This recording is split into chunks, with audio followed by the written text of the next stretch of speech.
My name is Jordan Thibodeau, and I'm lucky to have Jay Papasan joining us. He wrote The One Thing and The Millionaire Real Estate Investor. In his career, he has sold about 2 million copies of real estate related books. And he also is the VP of Communications for Keller Williams Realty. So without further ado, I'd like to give a hand to Jay and thank him for coming through here at Google. Thanks, Jordan. All right, I'm super excited to share a couple. I've gotten to work on 12 books since I partnered with Gary, and The Millionaire Real Estate Investor and The One Thing are absolutely the two books that my wife and I immediately said, we're going to start living this, and it's been transformative for us. And so I'll share pieces of that journey in this, and hopefully in an instructive way, not necessarily so that it's not do what we did, but can we get to the truth of the path? Is there a path that's the most proven for people to get what they want? And so I'm going to use the framework of The One Thing. I've spent the last 8 years focused on that book, 5 years of research and writing, and then about 3.5 years since it's been out teaching and coaching to that book. But that framework, when we set it out, we believe it's an approach that you can take to anything that you want to go and do at a really high level. And so it's kind of fun to look at the Millionaire Real Estate Investor and the steps to becoming a real estate investor and wealth building through that lens. And so you'll hear a little bit of both today, and that's the goal. But since we're at the end of the lunch hour, which biologically is a low point in energy for most people, I'm going to actually start off with a little bit of a brain teaser for y'all. And so this is from Charlie Munger's Mental Models. If y'all are familiar with Charlie Munger, he's Warren Buffett's partner. And I read, I think it was an essay called The Psychology of Poor Decision Making, or something along those lines, where he referred to these 90 mental models that he had acquired. And they're all the disciplines, but he saw that they all related to investing. And so one of the themes today is about our decision making and how that influences our action. So I just wanted to start with this because I think it's kind of fun. We're getting to the end of the year. You might be getting bonuses, and this actually will inform kind of your decision making about whether you'll invest that money or not. So you see the problem up there. You go into a casino with 100, you get up to 500, you keep playing, and you walk out with 200. How much did you win or lose? And I'm not going to make anybody volunteer their answer, but 90% of the time, people say, well, you made $100. I walked in with 100, I walked out with 200, I made $100. Warren Buffett and Charlie Munger would say you lost 300. And the theme here is called mental accounting. And it's the way in which we acquire money informs our responsibility with it. If you ever follow people who win the lottery, how rich are they 15 years after the fact? And so when people are playing with house money, right, in a casino, it's easy come, easy go. But if you change those numbers and made them thousands of dollars and you were working, you walked in and you started off with $1,000 and you worked for a day and you got up to $5,000, but you only walked out with $2,000, you would not be happy about the $3,000 that didn't leave in your pocket. So how we make money informs how responsible we are with it. And in the game of investing, I've done a few flips, and those tend to be moments where you come into a large quantity of cash relative to what you started with. And how we choose to use that is absolutely going to be affected this. So part of this journey of wealth building, and it's a lot of things to track, and I'm going to give you some framework on it, is to become financially smart. And when you're financially smart, I think there's another step. You have to become financially wise. Because it's one thing to know what you should do and intellectually understand it, and it's another to do it. And so I'll give you a few of these principles throughout where we kind of sometimes misjudge how we should be thinking about things, especially in regards to money and goal setting, and how that can impact your ultimate portfolio. So just wanted to use that as a way to engage your minds a little bit right here at the beginning. So let me make sure that may have to move forward manually. So here's the 3 books I pulled from this presentation. The first one is The One Thing in the center, and that again is the framework. The one on your left is The Millionaire Real Estate Investor. We wrote that book and published it back in 2005. And for that book, we interviewed 120 people who were net worth millionaires through their real estate investing. And our goal, as it is with all of our books, is not what Gary or Jay thinks. is if you look at a large group of people who are seeing a lot of success, what do they have in common? And that's the approach we had. And that was life-changing for me, because I saw people who were immigrants, who started with nothing, people who started with a lot, and there was a common path through all of them. And though that book is a little bit dated, I would tell you the first 120 pages was kind of Gary's kind of letter to his son about how to think about money. And that's very, very timeless stuff. And most of the material from that book in the slideshow today is going to be from that section of the book. It's very timeless stuff about how to think about money so that you can make better decisions with it. And Hold is one that we published in 2012 with 4 of the people we interviewed from the Millionaire Real Estate Investor, who collectively have acquired hundreds of residential real estate properties. They own lots of commercial, and they even own property management companies. And that's a much more on-the-ground, tactical, how do I find them, how do I acquire them? It's less about the philosophy and more about the activity. So all of those are things that you could follow up with if you choose to. See if I can get this, I'll go manually. All right, so the theme of the the theme of the one thing is Dominoes.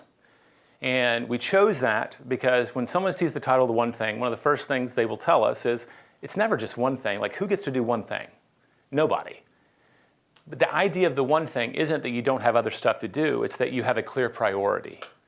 And if you align your priorities over time, you can get huge momentum and leverage in your actions.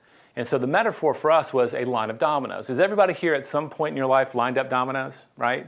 You line them up just so, and what happens when you knock over the first one? They all fall down, right? That's what we call aligning your dominoes, and that's a metaphor for lining up your priorities.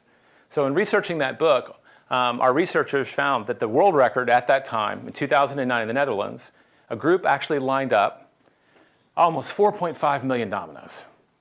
And by knocking over one, they got them all to fall down. And so aligned properly, it kind of boggles the mind how much you can get done through one action. And then we stumbled on another piece, and this is the part that I actually think was the coolest.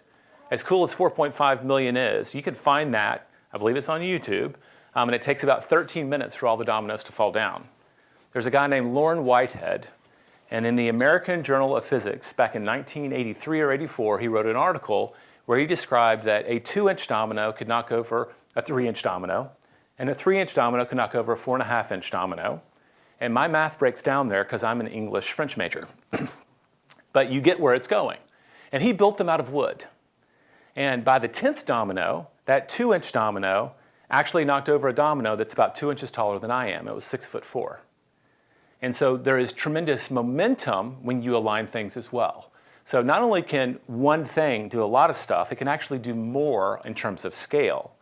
And so we philosophically thought, well, we can't build them, but if you could actually take that principle out and you start, and I keep this with me, it's a 2-inch domino for me to remember the scale of this conversation. If you start with a little 2-inch domino and you start progressing at that same rate, if you could build them, by the 18th domino, it would knock over one almost as tall as the Leaning Tower of Pisa. By the 23rd, it would knock over one that was as tall as the Eiffel Tower. And I'm going to pause there. We think of the Eiffel Tower, and I often think of the earrings you get when you're in Paris, like you see the necklaces and the little baubles, right? It's hard to tell how tall that is because there's no context. There's no skyscrapers around it. So the Eiffel Tower, if you go to the tallest building here in San Francisco, right, the Transamerica building, it's actually 250 feet taller than that. So it's actually already 23 dominoes into it, you're already at a huge scale. By 31, it would knock over a domino 3,000 feet taller than Everest. And by 57, if you could build it, it would be a domino that would reach almost all the way from the Earth to the moon. Now, cool, fun, this is the part of the book that my kids read and remembered, right? Because they thought it was, wow, that kind of blows your mind. But the point here is what begins with one small thing, a 2-inch domino in this case, done correctly with the right priorities over time will grow so big it will boggle your mind. And researchers, this is called a geometric progression, right? Anything that grows at a regular pace over time is going to look like that over time. And it's a hockey stick, right? Is what they call it, the hockey stick graph. We believe, after all the research we put into the one thing, is that when you build positive habits into anything, your diet, or in this case, financial habits, your results will look like that. You know, Einstein, the old quote that's attributed to him, you know, compound interest is the eighth wonder of the world. Those who understand it will earn it, and those who don't will pay it, right? Well, if you do anything on compounding, eventually it's going to look like this as well. So I'll give you an example of a financial habit, and that's going to be the thing I want you to walk out of this talk with, is at least one powerful new financial habit that's tied to your personal financial goals. But this is what it looks like, right, if it's successful. Hey, I'm just going to live on less than I earn and invest the rest. I'm just going to do the simple thing, live on less than I earn and invest the rest. And just keep doing that and keep doing that. Eventually, those investments, even though they were small in the beginning, compound, boom. Let's flip it over. I'm just going to spend a little bit more than I earn. I'm just going to spend a little bit more than I earn. Oh, you know what? I'm going to get a second credit card. I can still pay the minimums, and I'm going to keep this pattern up. And a lot of people in our society today do exactly that.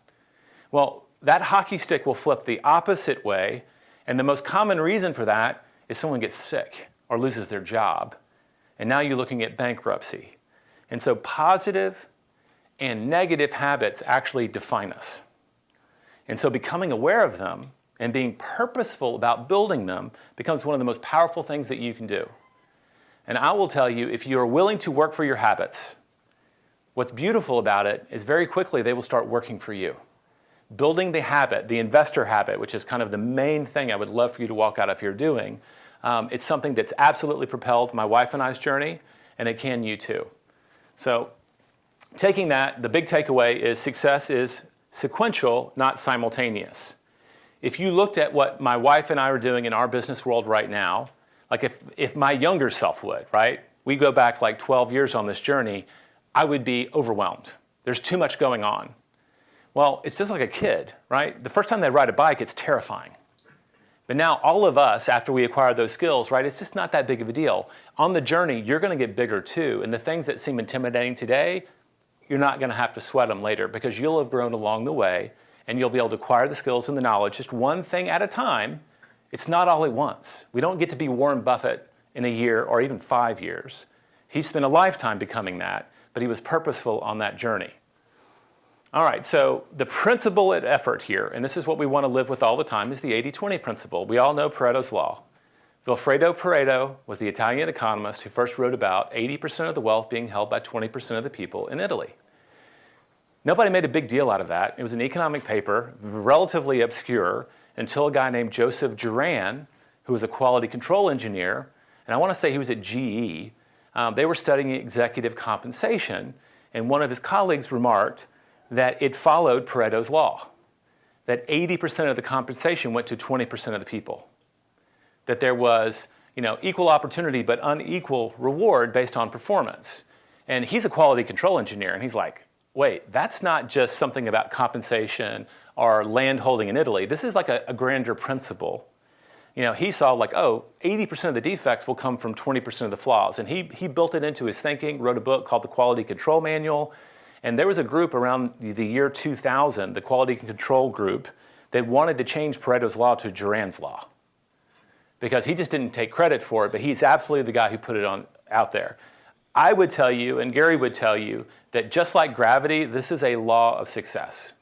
If you're pursuing something in the world of business or investing, internalizing this so that you can truly not just believe it intellectually, but act on it, is the number one thing that you can do.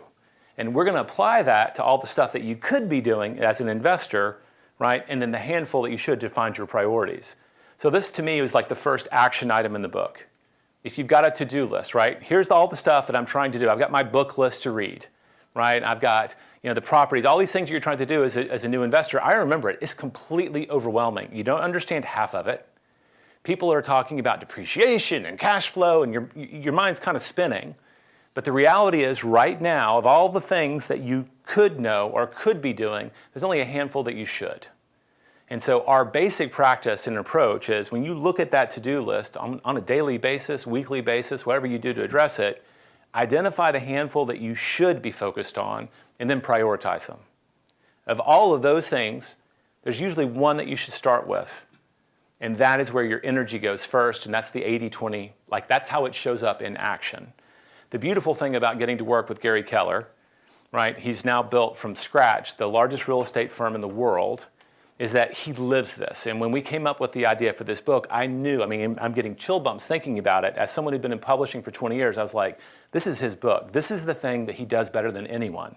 Identify the priority and give it more time than anything else. And as an English major, working with him, I like bullet points, right? They're pretty, they're aesthetically cool. And I would hand him these lists and he'd be like, this is awesome. I think everything's here. Would you mind redoing this? And I want you to put them in priority, number them. We don't do, it's part of our style guide now. There are no bulleted lists in our office. And the reality is, if you go to a meeting and there's an agenda of 3 things, you better hope you're number 1. Because if you're in the room with Gary Keller, we're going to talk about number 1 until we're done. And we won't talk about anything else until we are. Because the assumption is, if it's number 1, it is the top priority. So this leads us to the question, if you use this thinking for investing, what are the dominoes that we should be thinking of? Because we want to move with a clear sense of priority, right? We want to know this is the first thing and this is the second domino so that we can get that momentum and get that positive, right, hockey stick going in our career. So this is what I've identified for our talk today. First and foremost, I want you to identify your why, and I'll give you a framework for that. We're going to begin with the end in mind, and that's a metaphor for a different way of goal setting. I know that's trite when people say it, but there's an actual process we bring to it so that you can go to the end and work backwards.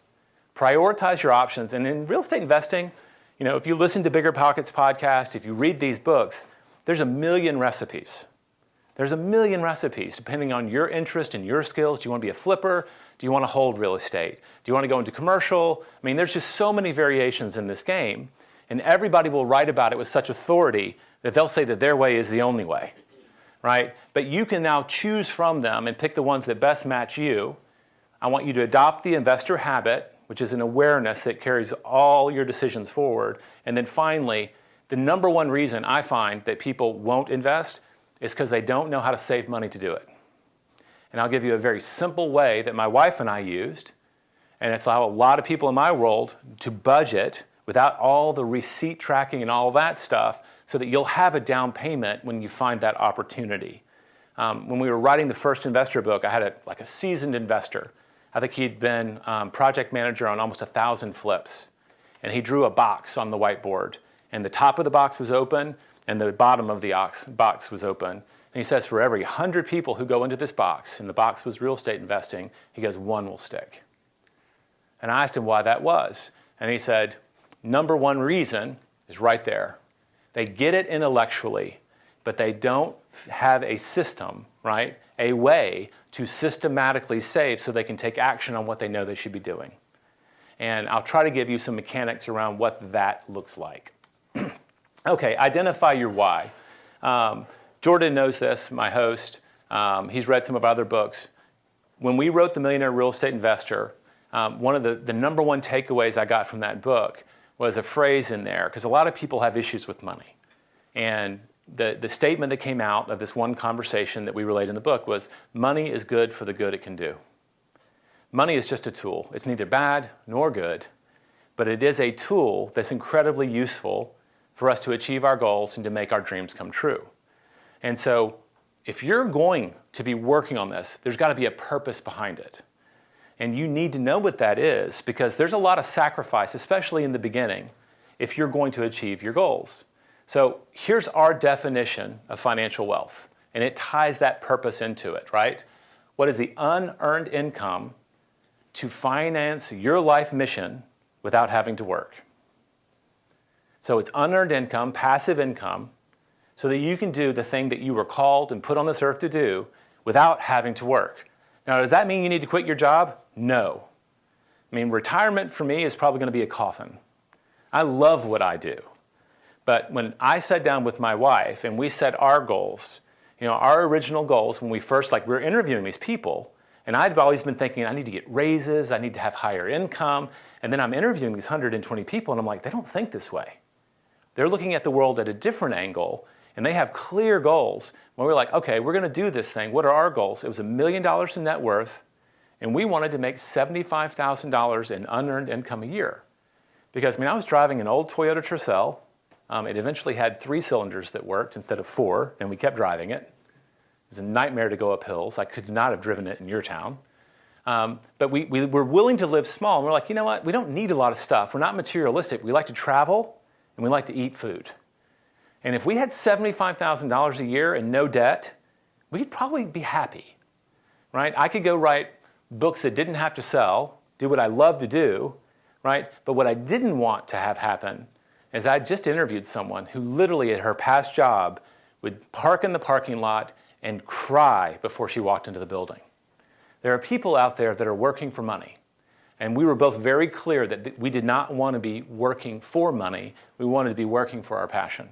So that's financial wealth. It's individual. For us, it was $75,000. That's what we needed. I don't know what your number is. Our numbers changed, but that's where we started. So purpose.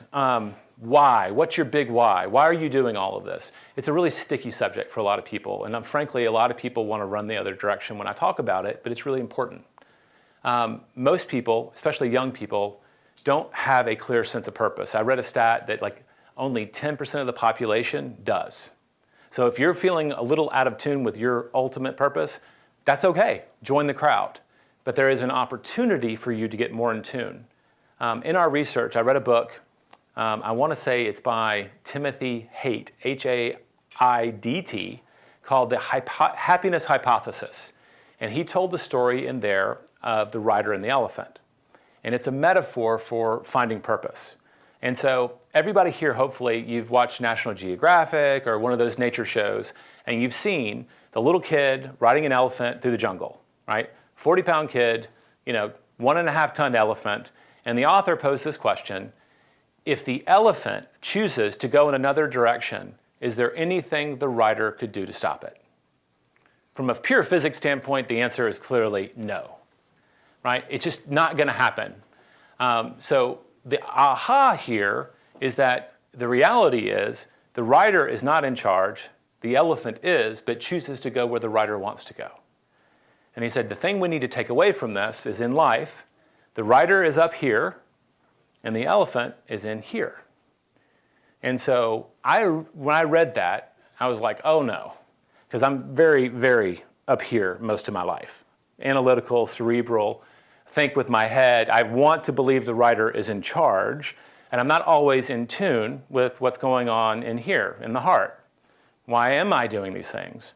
And I was originally distressed. I was like, okay, I've been chasing things with the rider, and I have no clue what the elephant wants. Well, if that's what you're experiencing right now, I'll tell you there's a flip to it. If the elephant has always been in charge, then all you have to do is look backwards. There is a breadcrumb trail of where the elephant has been directing you, whether you're aware of it or not, because the elephant goes where the elephant wants to go, period.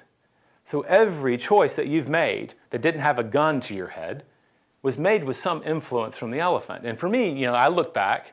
I tried to write my first book when I was 12 years old. I borrowed my mom's typewriter, put it on a card table in my upstairs bedroom, had a magnolia tree outside my window. I remember those, and I tried to rip off The Hobbit.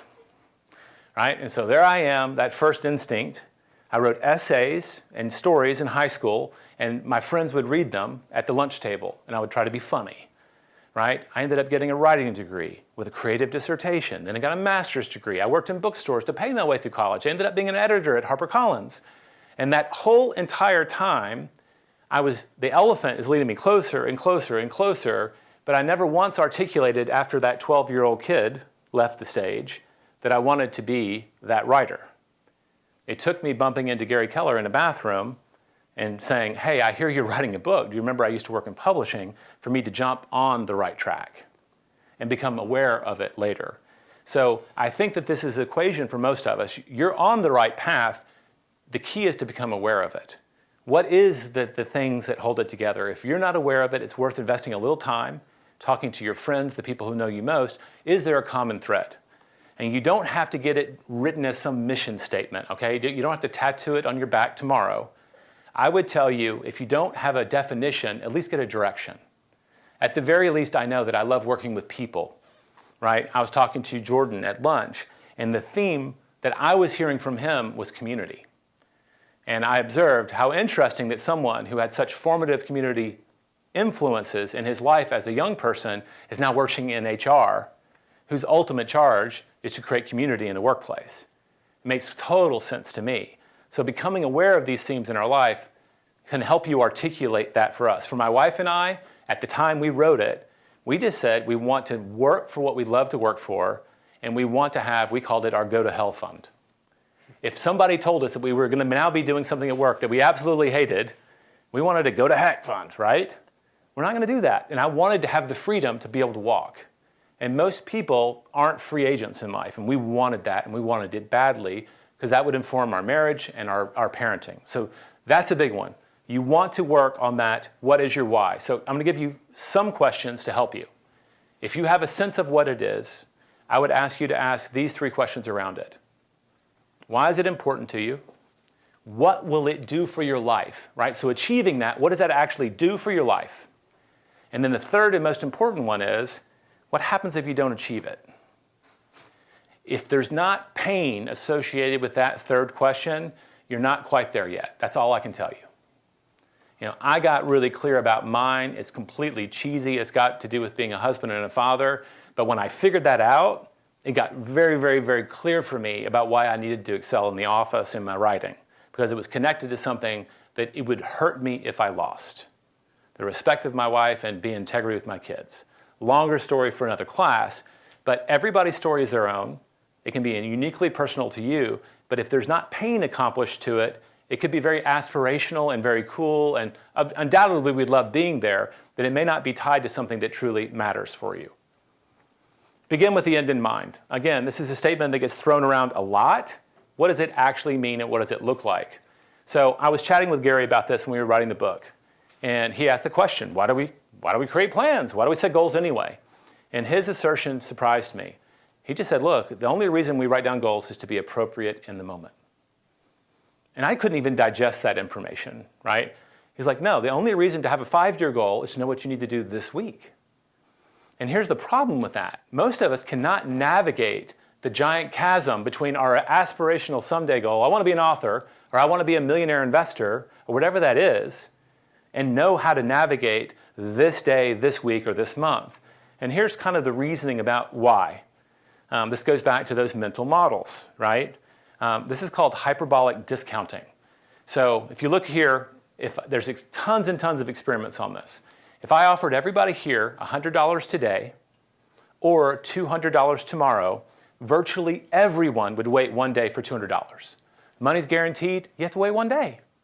If I have the exact same circumstances and change one variable, time, give you $100 today or $200 next year, no one takes the $200. They take the $100.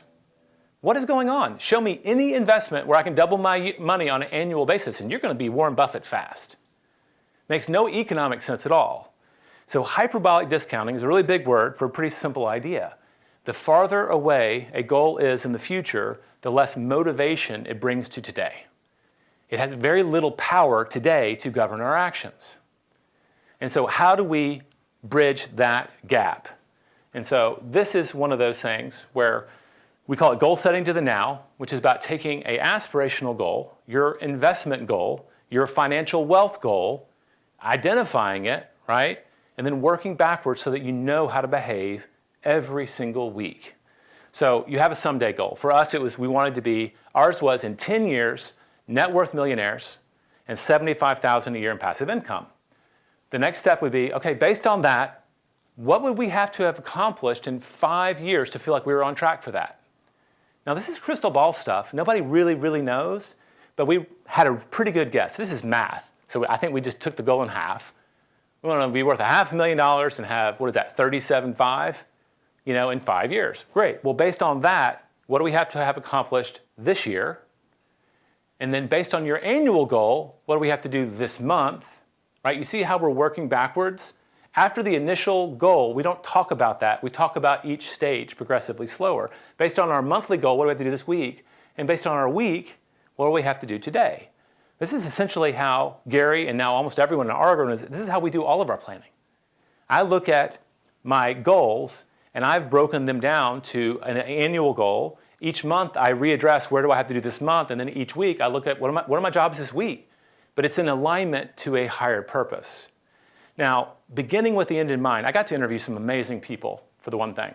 And I saw this pattern. And if you listen to the top people in our industry, I mean, you work for two of them, right? If you hear them talk, they have some vision in the future, and they're actually working backwards. And probably the best metaphor I've ever seen for this about why that works. You know when you go into the restaurant and they give you the little labyrinth that you're supposed to use the pencil for? Like if you have kids, you've seen this a million times, right? They give you the crayons and there's a little labyrinth. And if your kids have ever asked you to do this, I saw a guy, he cheats basically. If you go from the beginning, every decision point, you don't know which way to go. If you start in the center and work backwards, you can do it in a fraction of the time and you make no mistakes. So I think of it that way. Like in the rearview mirror from our past is just a straight line of milestones. But when we look forward, we see all the choices. So there's this trick. Go out into the future, whatever your goal is, and work backwards. And I'll tell you this, the number one analytical response to this is, I mean, that 5-year goal is just something you're throwing out there. How could I possibly know where I have to be in 5 years today? You don't. But at the end of the first year, you'll have a really stronger idea. And each year, you can update that and get better. I read once that the moonshot, right, when we went to the moon, they were only on course like 2% of the time. So most big accomplishments is all about course correction, but you have to start with this straight line to know where you're going to course correct back to something. So that's how we work it. Oops. So what are the questions I would want you on your financial journey so you're making great investment decisions to answer? And these are the big ones that we worked with and I coach people to. How much money do you need annually? Right? So what do we need to do? How long do you have? Because that hockey stick, time, is the essential element. The longer you have, the better you are. How fast will it grow? And this is asset appreciation. So if you owned a home, how fast will that grow? And then there's the yield, and that's what we would call cash flow in the real estate investing game. And so in our original equation, we were like, wow, if we had 1.5 million throwing off a modest 5%, and that is historically, by the way, kind of rent appreciation, that's extra. I mean, there's like that number shows up a lot. It's not an unachievable number. That would throw off $75,000 a year. And so that's how we looked at it. And then we had to figure that out in terms of how long we had. Well, how much do we have to set aside? How do we do that? And I created a spreadsheet to do it because I'm a nerd that way. I'm sure y'all could make a much better spreadsheet than I did. But I just calculated, what are we starting with? What is our goal? What do we think it's going to grow at? And then how much will it throw off? And how much can we add to it each year? So we just had a few columns. I'll share this with Jordan. And if you want it, you can get it from him or whatever resource pool you have. It's real simplistic, but we did the math. And so on our journey, we figured we needed to buy about one residential real estate property a year for 10 years. That was ended up being our big plan. So every annual goal was every month we were saving a certain amount so we would have a down payment by the end of the year. Now, we started back, I think I told you, like 2002, 2003. And back then, it was a little different. You didn't have to pay 25% down to buy an investment property.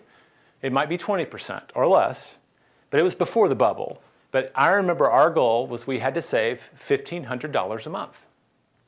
With some year-end bonuses and that $1,500, we could reliably have a down payment every single year. And so each month we were asking the question, how do we set aside $1,500? And for like 3 years, I remember I did like 10,000 of freelance on the side to make that goal happen. But we just had one clear objective, $1,500 a month. Everything else was noise. If we could just focus on that, we would get where we needed to go. But we did the math to make that happen. And each year we course corrected. But that was where we started, and it kept things simple, and that allowed us to take a lot of really positive action. So you get that. Now, how are we going to do it? I've told you how I did it. How are you going to do it? One of the first big ahas we had, because we wanted to get there in 10 years.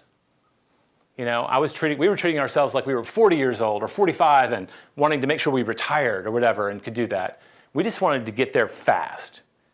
Well, to do that, you have to have really high rates of return on your money. Or you have to have a whole lot of money to invest. 1.5 million over 10 years, I don't know about you, it seemed like, I didn't think we could actually do it, to be honest with you. I knew intellectually the math worked, but I didn't actually think it would work for us. The reality is we hit those goals in 6.5 years. Some luck came in, we're investing in Austin, Texas. That tended to be a market that even did well during the downturn because we had no bubble before it. So we got some luck in there. It should have taken us 10 by the math. We actually got it shortened. It could take you 12. But it was a lot. And I knew that we needed rates of return between 20 and 25%. And so at the back of the Millionaire Real Estate Investor, one of the lessons that Gary learned from one of his wealth mentors is the 4 states of money. And I'm just going to walk you through these because I think it's instructive. If your money is earning less than 4%, it's dead. What is annual inflation historically, folks? 3.5? Did you just say that? I love that you knew that. Way to go. So if your money isn't earning at least 3.5% on a historical basis, it's losing its value every single year. So how much do you get in a savings account these days? What about a money market? Nothing. Yeah, that's dead money. Is it safe? Yeah, I mean, it's like it's in a place that's secured. And up to a certain amount, the government will even insure it for you in case the bank goes bust. But that money is not doing anything for you but getting smaller every year. Right now in the bond market I was reading, people are buying bonds at negative interest rates, which is crazy to me that they would ever do that. Safe money is between 5 and 8. We're often told, right, that our stock portfolio will perform in that healthy money range, 9 to 12%. But I can tell you when you do the math on your goals, that won't make you a wealthy person unless your goals are incredibly modest. They will take care of you and some of your basic needs, which is great, but it won't make you wealthy. Wealthy money is really above that. And I would tell you, when we sat down and did our pro formas on properties, we were looking for 20 to 25%. That's how hard we needed our money to be working on an annual basis. I think the actual number is 24%. That's what it had to do for us to hit our goals. And so either if it didn't do that, we had to throw more money at it. If it did better than that, we could either choose to invest less or accelerate the journey, and we accelerated it, right? So hopefully this is a little bit of an aha for you. If you're thinking 12% will get you there, it'll get you to a good place. But it won't get you to a lot of the aspirational places that a lot of people talk about. And here's just the math. Real estate is happening in real time. We chose to compound it monthly. But if you look at that and the 0% rates, right, that just shows you the principle, right? Over 30 years at $100 a month investing, it'd be $36,000. Everybody here could invest $100 on the side. But look at the different rates of return over 30 years. The only one that catches my eye, by the way, is the 20%. If you compound that annually instead of monthly, it's still 1.7 million. It's a giant leap, right, because of the compounding effect. We set our goals on 10, which is why we had to go above that, and we were investing more, right? We were $1,500 a month, not $100, so that we could make that journey work. But this is all basic stuff that you just need to internalize. You don't have to become a math whiz, but you have to understand just the basics so that you can make smart goal-setting decisions and know that when you acquire this property, you are actually on the path to achieving your goals. It helps you prioritize where you put your money so that you're not sticking it in a money market and moving backwards, basically. This is probably my favorite page in the Millionaire Real Estate Investor, okay? And Gary called it the path of money. It was something that was taught to him. I think it was one of the interesting things when you look at our mentors. One of the people, his first sales coach was a guy named Keith Cunningham, and he's written some great books on money. But most people don't know that he worked with Robert Kiyosaki, and he taught in the original institute, and he's the rich dad. And he owns an amazing car wash called The Finish Line in Austin that every investor in the world would love to own because it's just a cash machine. And when that book first came out, they sold it in that car wash as a pamphlet, and a dentist, like an Amway or something, one of those multi-leveling, was waiting for his car, picked up Rich Dad, Poor Dad, and gave it to his entire downline. And that was the big beginning. So like one of Gary's first wealth coaches was Rich Dad. Right? It matters who we get our advice from. Luckily for us, like there are so many great books. We can have any mentor we want if they've written a book, right? And go and learn from them. But I love this. This came out of a lot of that philosophy. So think of the 2 kinds of capital you have in your life. You can work for money, human capital, or you can have your money work for you, which is capital assets. That's the rate of return, the yield on your money. That gives you your monthly, weekly, annual cash flow. Fundamentally, you have 4 choices for it. You can spend it, which is what we know most people do. You're not wanting to do that, which is why you're in this room or watching this right online. You can donate it, and hopefully all of you are generous with your money, right, as well. You can hold it. That is dead money, by the way. And their businesses keep reserves for reasons, right? There is a reason to have some dead money in your life because it's a cash that you can get access to really quickly. But for most of us, it's usually just a few months of whatever our burn rate is. And then you can invest it. Well, we're talking about investing here, so let's walk through the investment quadrant. You can lend money or you can own things with it. If you really want to be simplistic, and I mean simplistic in a way that we can actually do things with the knowledge versus be complicated, and it sounds cool, but we can't do anything with it. But there's two ways to lend and there's two ways to own, passive or active. So passive lending is like getting a treasury bond, right? When you buy a treasury bond, you're loaning money to the municipal or federal government. And they're guaranteeing you some rate of return because you know what they're going to do with it? They're going to go do something else with it and make more money with it. And their rate to you as a passive lender is because they think they can make more as an active lender. CDs, all of those, right? They tend to be the lowest rates of return you can get on your money because they're passive and it's in the lending. You can have passive ownership, which is what most people do when they invest. Stocks, right? That is passive ownership. Now, you work at Google. How much influence do you have on its stock? I would posit, I don't know if this is true, that most of you are essentially passive investors in Google. A few of you are active because you have the ability to create the products that drive the revenue and increase the products. I own some Warren Buffett. I own some Berkshire Hathaway. I love that stock. I've always wanted to own it. It was on my goal list as an investor because I always wanted to get the annual reports from Warren Buffett, right, and read those things. I have no influence over that stock. No matter how much Coca-Cola we can buy as a household, I can't make it go up or down. I'm a passive owner of Berkshire Hathaway, okay? And the rates of return for passive ownership is less. Now you can be an active lender, owner financing. You can do private lending. We call that hard money. Has anybody here taken a hard money loan before? You're going to take whatever the prevailing rates are in the market, and they're going to add 3-4 points to that. And they're going to have the house as collateral too. So it's pretty aggressive. You're getting double whatever the passive rates would be because they're taking on more risk for it. My wife and I partnered with another couple in the beginning because getting that down payment to do these things was tough.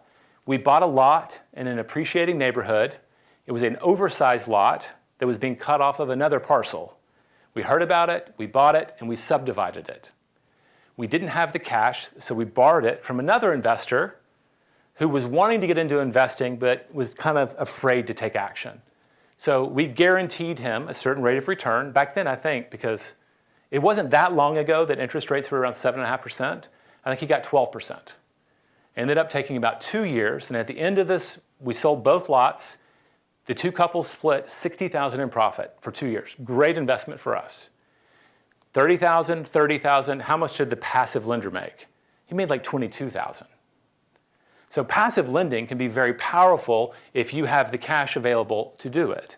So that is a very high rate of return compared to just many other ones. And then the most money you're ever going to make is in active ownership of real estate and business, period. That's where so much wealth is built in this world. I can't even think of an example of a multimillionaire or a billionaire that didn't live in that quadrant. My wife and I's aha is we were into active ownership of real estate, acquire one property. In Austin, Texas, it's hard to get a lot of cash flow. And our aha was that along the journey, if we were going to hit our cash flow goals, our passive income goals, eventually we'd have to have business ownership too. Well, by the way, the number one source of business loans is people leveraging real estate. So by the way, we didn't have to borrow it, but we already created the portfolio that we could then build a business from if we needed it, and we ended up doing that. But hopefully that makes sense. And at the end of that, you get your returns and it goes right back to the top. And the beautiful part about the passive side, the capital assets, if you keep reinvesting and reinvesting, that accelerates your compound growth as an investor. All right, so when I look at this, like this is what I want to walk my kids through, right? I'm going to have some money in passive ownership. You know, as a rule, we get a 4% match in our 401k. I don't know what y'all get. I put 6% so that 10% of my income is going into that. It's tax advantaged, it's fine. But the other money that we set aside is going into active lending and active ownership because we aspire to have financial wealth, which is a much bigger number and required much higher rates of return. All right, so just an illustration of how this works. This is a model we have in the book. It seems crazy dated to have a $150,000 property today, but that was the reality in the average markets that we were looking at.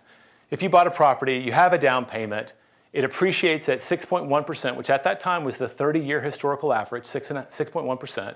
It would grow by $9,150, 6.1%. In real estate, the leverage comes from the fact that you invested $30,000. And that $30,000 to $39,000 is over 30% rate of return. You see that? So people miss the math. They see the basis appreciation of the asset, but when you look at how hard your money is working in real estate, and that's just one of the accelerators. If you add cash flow to that and depreciation, right, which saves you the tax benefits, it can actually be higher on a short term. Now that's 1 year. We modeled out in the book, we took people through 16 years of actual real estate. We went back in time so we could use real numbers, real appreciation for rents and everything, and then we worked through this model. And this is all average. So the definition of average, investing with a 30-year mortgage or a 15-year mortgage over that 16-year time period before we wrote the book, was about a 17 to 19% rate of return on your money. Wealthy money, and that's just average, okay? So I'm seeing nodding heads. We've got the point, right? Real estate is I love it, it's democratic. Anybody can do this. Anybody, if we could do it in our family, anybody can do this and get into a wealth building journey that's open to anybody if they do it smart. So the investor habit, okay? You got it.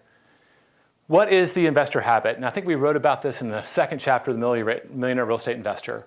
This guy named Michael would meet with Gary every week, and he would give him assignments like read Warren Buffett's essay or read this book. And one of the times they met, he made him fill out a mortgage application. He's like, Gary, why are you doing this? He's like, well, a mortgage application, you have to list all your assets, you have to list everything you own and everything you owe, and it's a net worth sheet. And wealthy people, they keep track of their income, but that's not the scorecard. If you're trying to be wealthy, the scorecard is a net worth. If you ever get the Forbes, right, the richest people in the world, do they even show their income on that list? No. It's just about net worth. So I'll share with you, because he's my mentor, Gary tracks his net worth on a weekly basis. He has the assets that warrant that and the leverage to make it happen.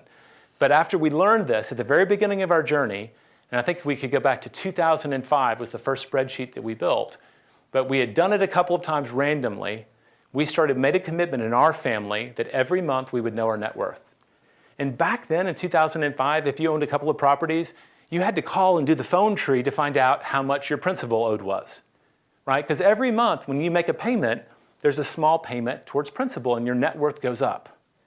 And then we once a year would have a realtor go and do an evaluation of our properties, so we weren't just pretending to say what they were worth. What would it sell for this year? And if you're working with that realtor, they'll usually do that for free. And we started amassing our net worth. And I'll tell you, the very first time we did our net worth, we were living in an apartment, we didn't own any real estate, and it was $4,250. And every 4 years, when they come out with a survey of consumer finances, do you know what the average net worth of a renter is? It's between $4,000 and $5,000. They don't have the assets that appreciate and grow. And the homeownership, I don't even think of as direct investing. It's just forced savings. The average, I think the last time they published it, the average net worth of a homeowner, even after the Great Recession, was $185,000 compared to $5,000. Right? So we started tracking it, started with $4,000, and then we started our journey. So no matter where you are, if you do that, what it does is inform every decision you make. We paid cash for a car because we knew that having debt on a depreciation, you start tracking your net worth, like, I don't want to have debt on a depreciating asset. That interest just compounds the draw. And the moment you drive a new car off the lot, what happens to the value of it? And we get this intellectually, but when you have to write it down, it makes you not want to buy a new car ever again. So the simple act, like we started becoming aware, well, how much cash do we have? And what's this worth? And is that the best place to put our money? And now over the years, we do an annual retreat every year so that we can get out and actively plan based on our goals for 5 years or whatever. What do we have to do next year? Let's get on the same page. Because the number one reason couples fight is money, right? And we didn't want to be that couple. We want to be on the same page, following the same plan. So tracking your net worth, and I illustrated this with Mint. We used to have a spreadsheet. It was painful, but I do think there is benefit in manually doing it because it forced us to know all the parts. Now I just put it all in here and it tracks all of those things for us. And it always, at any moment I can track my net worth, but we still have to put it on a document that we have a shared Google Doc. We put it on there so we both can see the number. And we have a goal for this year and next year, and we have a goal to be at it 2020. So we're always tracking that number, and that number drives everything for us. That makes sense? This is the number one habit, if you choose to adopt it, that will make you financially smart. And it's easy. Add up everything you own, subtract everything you owe. What's left over is your current net worth. Not your personal worth, your net worth. But you want to know that so you can make it grow and focus on it. Super simple, requires a little bit of work, but it informs all of your financial decisions. We started paying cash for things. I can't even tell you all the things we did as a result. Making that a habit. I'm not going to dive into this. I will just tell you that when you make that a habit, in our research for the one thing, we discovered on average it takes 66 days to form a habit. So that work to do something. Now we're doing this on a monthly basis. I'll tell you it took a few years before it was a natural thing on the first Saturday of the month for us to go, hey, let's go back in the office and do this thing. And we would forget some months and then we would remember the next month. So over time you'll do this. But again, remember those habits in the cycle. Other things come from this. This is some cool stuff, and it was from a guy, an accountant, and I believe in the DC area named Tom Dooley. He wrote a book called Rich Habits. Didn't love the book, but the press release shared that he had surveyed his clientele for like 10 years. And then he divided up the answers between the people who were worth over $1 million and the people who weren't. And he called them the rich and the poor. And I don't really like those labels, just to be honest with you. But what he noticed was there was a trend in the people who were wealthy. They write down their goals. They have a single purpose. They don't procrastinate. They're action-oriented, right? I love this one. They wake up 3 hours before they have to go to work. And I used to be the guy walking in with wet hair because I was that out of the shower, right? Writers like to be night owls. I learned this from my sister, right? Stay up late, watch movies. But I've become, thanks to my children, a morning person. But those hours before 8 o'clock, you can plan. You can do your financial stuff before it's all hectic. Wealthy people understand that, and I think that's why they do that. That's my hypothesis. The more I interview, the more I find. If you listen to Tim Ferriss, he's always asking, what are your morning rituals? What are your morning rituals? Wealthy people have a great day before noon for sure. They get stuff done in the morning. Most of them have a great day before 8 a.m. That's just the truth of it. They read, so they're always investing in themselves, not just their money. And then they network, and those are all really prime activities. And I don't think you have to focus on any of those individually. I actually think if you start with that first investor habit, you're going to start over time acquiring more, like a halo effect. These things will start showing up and you'll start noticing that you're changing. All right, set aside income to invest. We're almost to the end here. This is the number one thing that most people don't do, and I think that should be number 5, by the way, not number 4. They don't do it. Our goal was $1,500 a month. In the very beginning, my wife and I, she worked for the state government, and I'm a writer, folks. I hadn't published any books then, or wasn't getting royalties then. You look up, our combined household income was less than $100,000. I want to say it was around $80,000 for a household. So it was above average nationally. We had 2 incomes, no kids, but we were hardly wealthy. And setting aside $1,500 a month, I remember we did the math for like 2 years in a row. We were living on about 70% of our income and investing the rest. And for us, it became a game. And we tell the story in the investor book. I think it was Sir Richard Templeton, the guy who started the Templeton Fund. He and his wife started to play the game of how little can we live on so we can invest the rest. And they were doing as much as 50% of their income on their journey. And that's a huge accelerant. There's time, the leverage is your interest rates, right? But if you can put more money into the higher rates, it just gets bigger and bigger and bigger. So whatever your number is, the way to do it is create a separate account and every single month move that money over. So we started a dead money account. It was a mutual fund, right? We thought 2% would matter. And whenever we got our paychecks, we would take that $1,500 as fast as we could and move it into the other account. And we would live on whatever was in our checking account. And what's beautiful about this, if you could set it up with payroll, I want 10% of every check to go to this account instead of the other one, it's just like a 401k. How many people here invest in a 401k, right? Do you miss that money? The first paycheck, you notice it. And every paycheck thereafter, what you get after is just normal.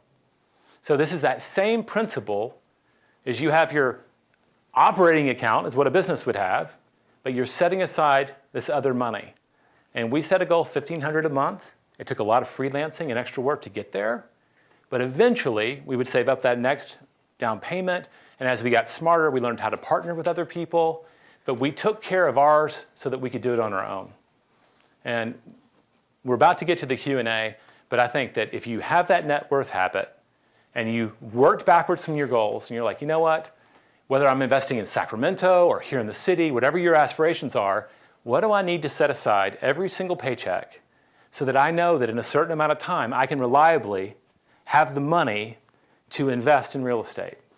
That is the number one step, that if you don't get there, you're never investing, folks. You can inherit real estate from your family, but if you're not saving, you're always going to be relying on other people. I do not believe in zero down investing.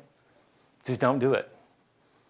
The reason we put a down payment down is even when the market crashes, the worst possible outcome for you is that when you sell a property, you have to write a check to make it go away. I don't care if I make less money, but if I have to get rid of something, I would like to get money even if it's less than I wanted. That's why we have that. It's a buffer against the market.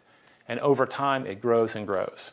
So we're now to the Q&A portion of this. Thank you for your attention. Hopefully those first 5 steps, even if you're already investing, I find that most people have skipped 1 or 2 of them. Go fill in that blank, start tracking your net worth, and start making it a discipline to set aside money, or those aspirations are just wishes, folks. So thanks for your attention. Gary, that was absolutely amazing. All right. Really good. So we're going to start with a Q&A. I'm going to start with an online Dory question, and then we have this mic here, and we'll take some live questions. Excellent. So first question, several of us have small businesses we are running on the side while working a demanding job. What are the best leveraged activities for those of us with limited time? Okay. Well, I'm going to say leveraged activities. My mind immediately goes to people. I'm not sure that's where he's going. I listen to Pat Flynn, Smart Passive Income, great podcast, by the way. If you're looking for leveraged side business, I think anything where you're selling information is going to be one of the best forms of leverage, in that you have no hard cost and you can then sell things. Like an ebook for me, I get an infinite rate of return versus the print books, which, it's a great problem to have when you have to go back to reprint and print $300,000 worth of books. But you have to then manage inventory and products. But you're in the technology space. There's a lot of self-education going on, information training. So go listen to Pat Flynn. I love a lot of what he's doing there and promoting there, in the sense of information products absolutely can have a low hard cost to you. It's just your brain power, what you know how to do and can share. But I would not trade your time. If you become a one-on-one consulting, you are trading time for money. And that can be very lucrative, but it is not levered. The most leverage activity anybody can do, listening or here, is relationship building. Because, I think it was Jim Rohn, you're the average of the 5 people you spend the most time with. If you write down your 5, my colleague Jeff Woods did that. We just hired him. He did that exercise a few years ago, and he goes like, man, I need an upgrade. There's a reason I'm where I am today, because I'm hanging around with the wrong people. And so leveraging yourself, this network right here, just hanging out with people who want to talk about wealth building is huge for all of you. So focus on the relationships, and that people will bring deals to you, they'll bring partnerships to you, they'll help hold you accountable and keep you on the straight and narrow. In the very beginning, I remember before we had a network of investors, we were just feeling it out. Every time we went to dinner, my wife would kick me under the table, and I had to say, we're thinking about buying investment property. Has anybody done that? Just to see if we could get it into the conversation. And we were shocked to find out that all these people who worked at the Texas Historic Commission, right? This is not a high-paying place. A lot of them were investors. They had a condo from college that they'd kept as a rental. They're like, man, that thing is amazing. But they'd never done anything else. So working your network, identify other people that are on the same path, and that will really empower you going forward. I do invest in some residential real estate on the side. Okay.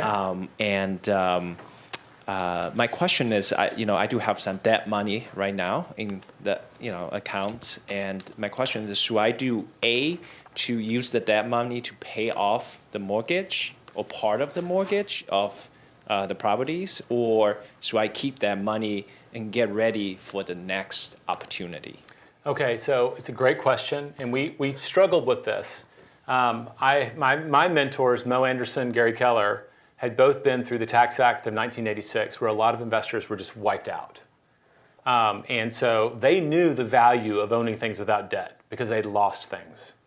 And so like one of the first pieces of advice, one of the first things Gary did and Mo did were they paid off their personal residence, right?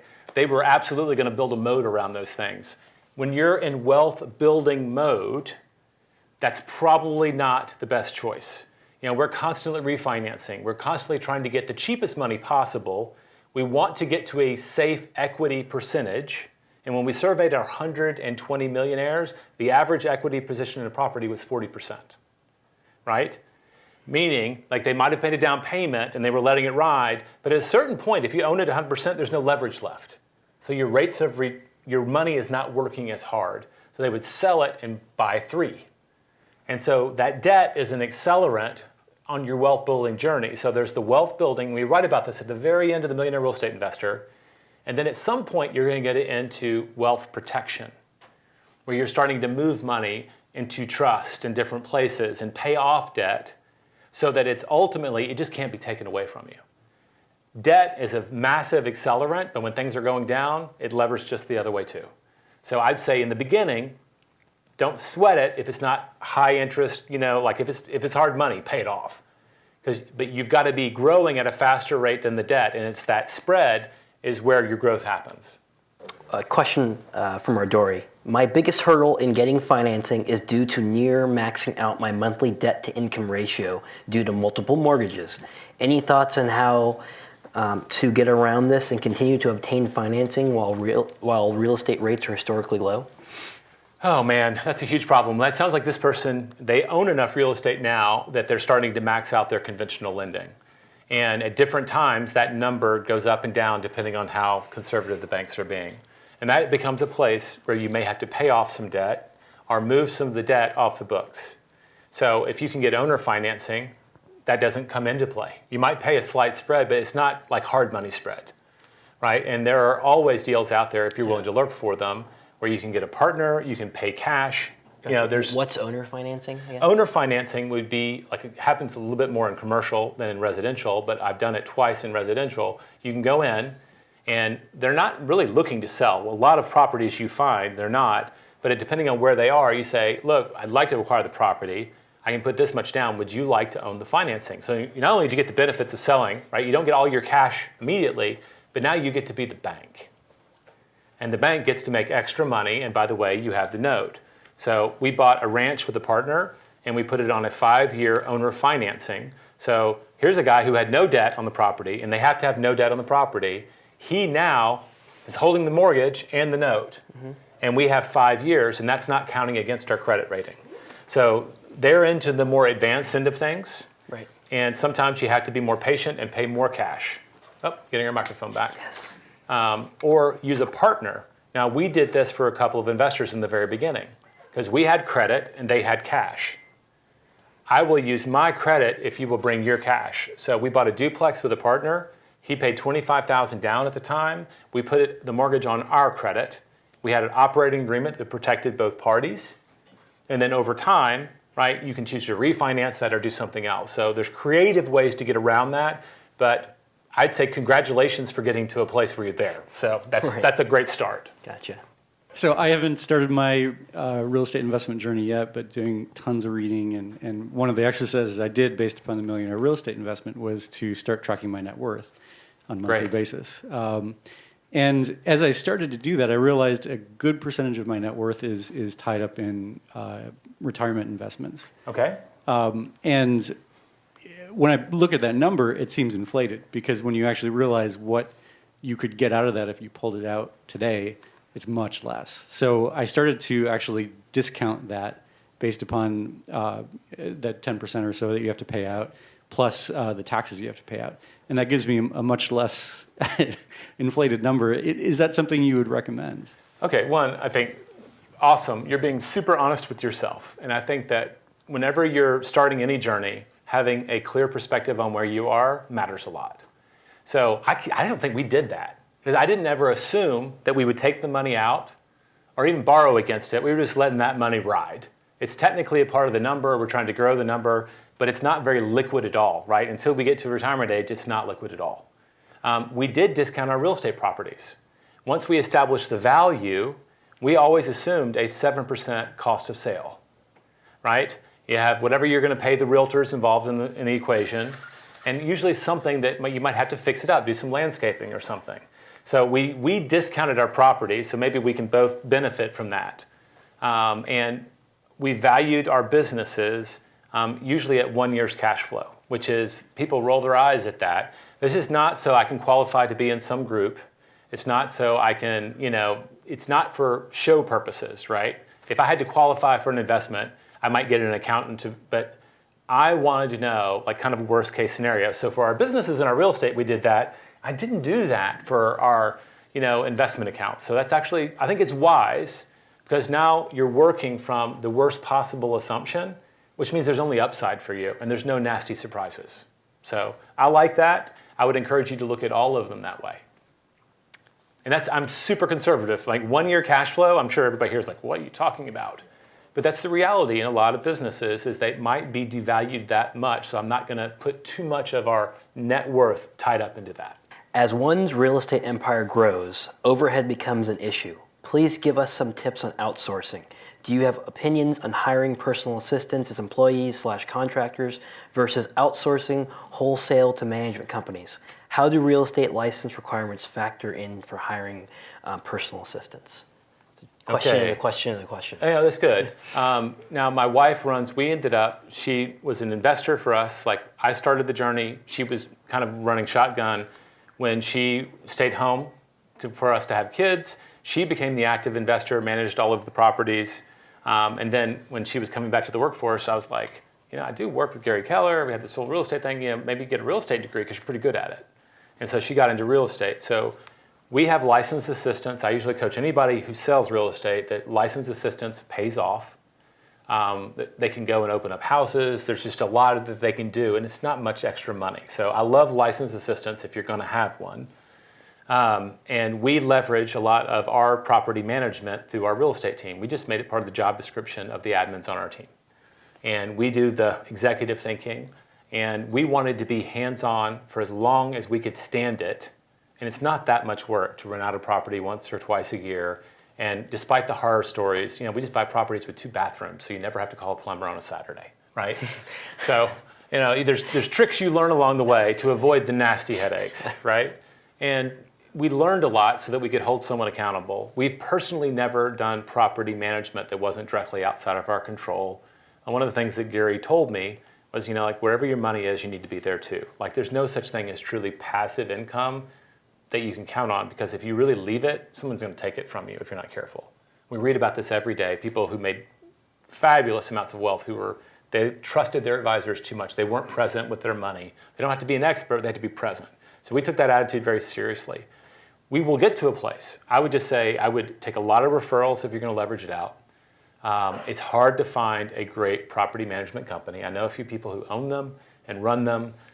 It's a very thin business, so there's not a lot of margin in it, so it doesn't always attract the highest level of people. There's some great ones, though. You need to dig and take a lot of references to make sure. But even then, if I had a property manager, I would be very in their face and in their business and in their kitchen whenever that property came up for rent. Because when we rent it, we're looking like, let's throw some paint up here. Let's put in some new floors. I'm willing to invest because the opportunities to responsibly raise your rents are few and far between. I will almost always do that during a transition because if you lose a tenant, replacing a month, I mean, you have to raise rent so much. If you raise it by 10%, you're losing more than that if they move out and you have a month of vacancy. So you have to play those games carefully. So I'm not the best person to ask that question. I'm sorry about that, because we don't personally do it, but we started hands-on and we're very careful because the vast majority of our wealth, because of where we work, is in the real estate. And I want to make sure that we're keeping our eye on that ball. So maybe a personal assistant, part-time, but I would definitely make sure that they were passionate about it, maybe have them bird dogging for you, and invest in them. My wife and I put out a goal in our team that we wanted to make 10 millionaires. And it's funny how few people raise their hand. It's shocking, actually. And whenever I teach that in our office or whatever, maybe one person will come up and say, how do I apply? I say, great question. It starts with when you take on a mentoring role or you have a mentor, you have to kind of follow their advice. And if you're willing to read the books, I tell you to read them, come back, I've read it, what next? You get to stay. And we've made that journey with a couple of mentees so far, but I'm now rambling a little bit. But that is a big part of it for me, is like you could take that assistant and make it more than just a job for them. Right. Very, very few people are qualified to mentor people on this journey because very few people do this. So take a young person. My kids are growing up thinking it's normal. I love this, to own multiple houses. They think it's totally normal. Our poor kids, we were driving them through rental properties on the weekends. They thought that was a normal place to play. But what a gift. My wife's like, oh, we're horrible parents. No, actually, maybe we're great parents. Yeah. Because we're showing them a kind of reality, other than reality TV shows, which are not awesome for this, or is something they're not seeing in school or anywhere else. Thank you so much.